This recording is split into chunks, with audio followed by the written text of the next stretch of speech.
Hi, this is the 2Veganchics, and we're here with Natasha and Brian of Meet the Dockets, also Unsold Food, the catering company. We came out to have a chat with you guys and find out some things about you and your business. Sure, yeah. So how long have you guys been vegan? 5 years. 5 years? Yeah. So did you make the decision to become vegan together? Yes, we did. Nice. Cold Wow. Cold turkey. I was on point. Listen, we used to buy pork bacon by the slab. Yeah. I used to go to 9th Street. I was that guy. Get a half a slab of pork bacon, fry it all up, and the day before I had pork bacon. Oh And wow. then we made the decision, and I haven't had it since. Was it a struggle, or you guys were just like? It was a mental struggle. It wasn't a physical struggle. We never had an issue with, oh, I want to go to meat, I want to go here, It was always that restraint there, but at the same time, it's kind of hard to give up meat completely. Go from buffalo wings to cauliflower. So, it's not easy. It's not easy. Yeah. And especially like when you have a mom like mine, like, what do you mean you can't eat my fried chicken? Oh, Like, she was not happy. So, yes, yeah. it was a process. Yes, it was. Definitely. Oh my God. What pushed you guys to make that decision? You ever seen this documentary called Earthlings? Yeah. Did I see it? I don't know if you saw Earthlings. Yes. It's one of the more gruesome documentaries. It's not as nice as What the Health or something like that. Yeah. It's really raw, to the point, into the factory farming, showing you exactly how the animals are born, bred, and killed. And I had never watched anything like that before. I wasn't even interested. I didn't even know what vegan was. My wife, she was pescatarian, so she was kind of already on the verge. Yeah. Okay. And after watching the video, that was it. I thought that was it. I literally cried my eyes out for like a whole hour, and I'm like, I'm done. I'm done. I threw everything out in the refrigerator. I'm like, no more. Yes. It's like once you learn it, you can't unlearn it. Yeah. So at that point, it's up to you to, guide your life in the right way. Yeah. How would you say your choice to become vegan has affected you over the past 5 years? Wow. In so many different ways, especially like health-wise. Health-wise was a big one for me because literally I was supposed to 300 pounds, and when I went vegan, I dropped. Like no exercise, no nothing, 50 pounds out of nowhere, just gone. We wouldn't even walk to the corner. And yeah, No picking exercise up a at all. fork and putting it to my mouth. That was my exercise. So I'm just like, it was that, it was the animals first, of course, and then it was that, and I'm just like, I can't go back. I cannot. So I mean, it definitely changed a lot in my life, like mentally, physically, emotionally. I think it kind of woke up our spirit and our fight for the planet, because it's like the more you learn about anything that you dive into, especially when it's something like veganism, the more you get interested in what it leads to, And all the other bad stuff. And being vegan is like a gateway diet. It's like it leads to a whole bunch of other stuff, like fighting for the planet, like Plastic. being minimalist, and it really makes you put a mirror up to yourself. I mean, we were calling ourselves vegan, and we had no idea that vegan wasn't just a diet. It's about the lifestyle. Like, you can't call yourself vegan and we got a wool coat in the closet or something like that. Like, that's not vegan. So it took us a while to really understand what it means to be vegan. And I think the biggest thing that changed for me was making me want to fight for the planet, because I think that's the biggest cause there is. Well, yeah, you have to. I mean, you live here, you only get one Earth, and once it's gone, That's it. You save the animals all you want to, but unless they got somewhere to live, it's no point. What advice would you give to someone who's just becoming vegan? research. Yeah. Research.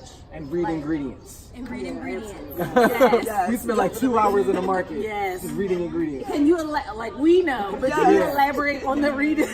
Well, for instance, there was Hers was making the kettle cooked. They still make kettle cooked chips. They were making jalapeno, and that's like the only thing we like is jalapeno. We don't like jalapenos, and they were vegan for a long time. But knowing us, we always read, even when we buy the same product, we still read the same product, and they added milk to it. And if you go read it now, there's milk in it. Wow, unbelievable. And so it's for reasons like that, because it's not just, okay, you know, it's not vegan, so I can't eat it. It's also like, what if someone has an allergy? Right. Yeah. What if someone that will make them sick, and then they don't put it on the packaging or they don't notify anybody? You got to really read these ingredients and understand it. You know, and then you start to realize how many things shouldn't have milk in it. Exactly. Like salt and pepper chips. Yeah. Why do they have milk? Barbecue chips. They have milk. I'm like, It's why? why. Yeah. I don't put milk in barbecue sauce. Right, exactly. It's funny how that occurs though, and I know we always call each other like, I was at the grocery store and guess what had milk in it? Yes. And it's just random things. Like I think we had like the Brussels sprouts. Yeah, Brussels we found sprouts. it was just frozen Brussels sprouts. It wasn't in sauce and milk. I was like, why?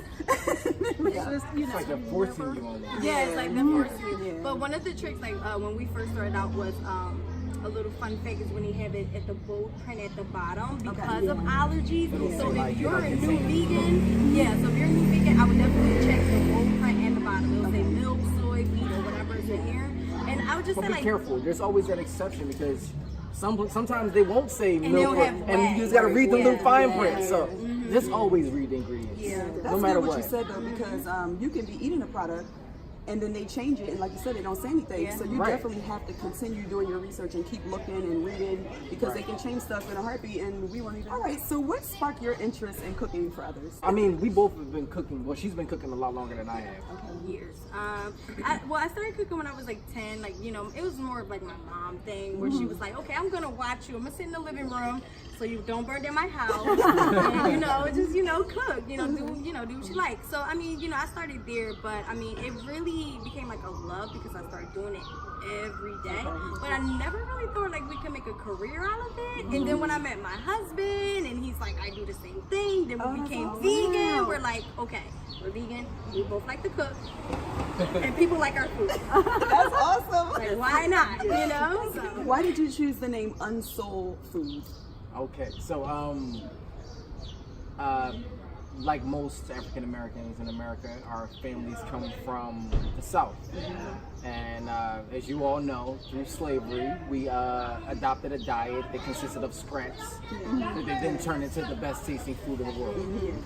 And of course, it got dubbed the name soul food. And when we think back to our memories on cooking and, you know, seeing my mom in the kitchen making fried chicken and mac and cheese, it's just like soul food took on a different meaning for me. And so my wife, I'm sure her memories were pretty much the same when we talked about it. It's like, what kind of food could we sell? We can make any kind of food, but let's make sure it means something to us. And so the definition of unsold means to render soulless. And so in essence, that's kind of what we do. We render the soul food without the soul. We always like to soul say food without the soul. we always like to say we make food for the soul, not from the soul. Wow. So it's kind of like a play on words. Where do you get the inspiration for the items that you have on your menus? I guess it would come I'm from a this, mad go man. hands in hand, but To be honest with you, we always come up with ideas, but I'm a madman with menus. I have Tons. like categories of menus, Italian menus. I got Hispanic influence menus. I got soul food menus. I got Cajun, Creole. I will literally be like, hey, maybe we should like start doing an Italian menu. He'd be like, oh, don't worry, I already got it right here. We got the Christmas Italian around the holidays. We got the regular Italian, and I'm just like, what? I mean, I know that before anything can be done, the plan has to be there. yeah. And so I figure as long as we always have a menu, there will always be an occasion to serve. And so any free time I got, I'm like, you know, what could I make? I can do this, and we can make a menu like that. Then I'll show it to her, and she's like, another menu? Really? But I feel like we balance out each other because like even with the menus, it's like, you know, sometimes he could fly off the edge and go real crazy. Let's put this in. And I'm just like, You remember the sushi? put this in, this was bad. Remember the sushi? What, the The sushi? jerk sushi? I was gonna do jerk sushi. Oh wow. Yeah, jerk sushi rolls. I'm like, nobody has ever seen jerk sushi. We got exactly right. You might have to do that. Yeah, I'm telling you, Try it out. we gotta try it 1 week. 1 week. Give me 1 week. We'll see. So I said, you know, we could do sushi, but I don't know. Sure. You know, you're trying to mix Jamaican and you know, Asian cultures. It's a little much. Like it's fusion. What are your future plans and goals for Unsold Food? Well, currently we're just on pop-ups like this one. We're back here a couple of times throughout the summer. We're gonna be here in October for the next restaurant week. Okay. But I guess the future of Unsold Food, we look at it as sort of an umbrella. So Unsold Food is going to be our umbrella, and underneath we're going to have many other different restaurants. Okay. Okay. Just like we said, we got menus for everything. We plan on turning all those menus into different vegan spots because I think our biggest pet peeve is not having enough vegan options. Definitely. I don't know where you guys are from. Oh, I'm from Delaware in the country. You guys need to come to Delaware in the country. We live in Smyrna, and it's like we have no options. We have Newark and Wilmington who are trying to, come up and, have some stuff for us, but it's from Smyrna to Dover. There's nothing. You have to make your own menus when you go to the store, and then you have to be careful because what are they cooking with, and are they cooking on the same grill as everything else? And so it's really hard for us. Now Shirena here. I'm in Delaware County, but I'm like right on the edge, so it's easy for me to hop into the city or whatever. But there's still, need by far for more stuff. But I am fortunate enough that I'm like I said, right on the edge of Philly. So Philly is progressing in that area. I don't think we realize how fortunate we are because even with all the options, we're still like, it's not enough. It's like we shouldn't have to. It shouldn't be like pulling teeth just to find out what you're gonna eat tonight. Right. See, I feel like we want to get to a point where it's at least 2 vegan options on the menu. 2 vegan options on the menu, and also like schools, like what's going on. Like I had a friend of mine come up to me, and he was just like, why is it that like vegans, they send their kids to school, regular school, public school, charter school, and he's like, what are you guys gonna eat if you have a child? Like what would he eat? And I'm like, well, I guess we would have to pack lunches. It's so crazy. So it's makes like life harder for those for vegan parents, like 10 times harder just by making sure, because not only that, you can pack your kids lunch, but who knows if your kids are eating that when they get to school. Somebody might be like, here, try these chicken wings. Eat this cake, and you never know. And there's people that have been there, like I understand, so you guys don't have kids yet. So I tell you, just things that you don't think about is like when my best friend has a birthday party, I can't eat your cupcakes. I have to have my own cupcakes, or like things then like it's like that. making the child they segregate have those themselves for no reason. those class parties and all this stuff, and it's just like there's not something for the vegan kid in there. So that is a very big point. What's going on in the schools? That's just the schools, though. We're not talking about the hospitals. Like my mother was in the hospital; they have no vegan options whatsoever. Really? Even and although the prison system is looked at in a certain way, they're all like tied in. So if you don't have vegan options for prisoners, students, and people who are sick, then you're not but they have a kosher meal. Oh yeah, they got a kosher meal. So it's like you have a kosher meal, but no vegan meal. It's just like we want to get it to the point where in the future where everybody can eat vegan. Exactly. No matter what your income is, no matter what your location is, no matter what your circumstances are. So. Why do you feel like that occurs though? Because I know a lot of times our husbands are vegan. Oh, you still want that But I still love you, babe. But I think that they see, but they do invest in us, and they do see the frustration, and they get frustrated for us at times, because there's times where you might go in the store. Like I know my husband has went to the store and he's called me. He's like, "Why is there chicken in every single soup here? Like, why can't they just have one soup without chicken? or does have cheese in it or whatever?" And he gets frustrated, and it seems like it would be. When you really break it down, it's not that difficult. It's not. It's easier actually. Yes. A lot of the stuff is easier. Like Skittles just went vegan. Yeah. They've been putting gelatin in their Skittles for years, and then all of a sudden they're using wax. Wax.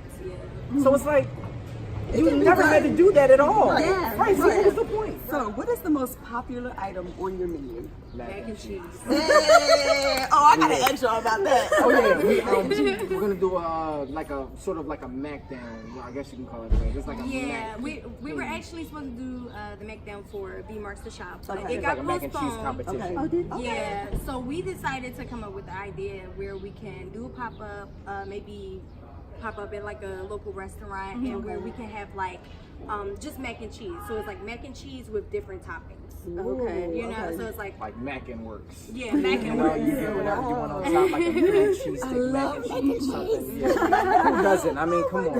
And it's like a staple in soul food. So yeah, mac and cheese definitely sells more than anything. Now, my thing is that a lot of people, their recipes for mac and cheese has cashews, and I'm allergic to nuts. So what kind of you know, what are you using your? We would Well, love ours. well, wait, we can't tell you because then we can't tell you what Hey, cooking. that's true. But no, So seriously. basically, you're saying that I can eat that. And a lot of times when people make mac and cheese, like for the cheese sauce, they just like soak the cashews and then add it to the blender. So it's Okay. like you really tasting Yeah, we a don't lot use of any that. raw you know. nuts. We don't use any cooked nuts. know. Okay. The only nut that we use is the almond milk. We just use that to get the consistency where it needs to be. Our mac and cheese is actually derived from carrots. Okay. Oh, wow. So, Wow. yeah. Oh, I'm excited. It'll be like next week, within the next 2 weeks. We'll be Okay. Yeah. All right. And you guys are going to post about it, of course. Of course, yeah, all yeah, right, all right. definitely. Now, that brings me to my last one. Where can everyone, all of our viewers at the 2Veganchics, on our Instagram page, followers, where can they reach you guys? Well, I think the best option is at Meet the Dockets. Yes. Our Meet the Dockets page, we're on there frequently. Unsold Food, you can follow us on there. But we're just getting started with the posting and keeping everything consistent with That's on Unsold Food. Instagram. Yes. Yeah. That's on Instagram, but also Meet the Doctors.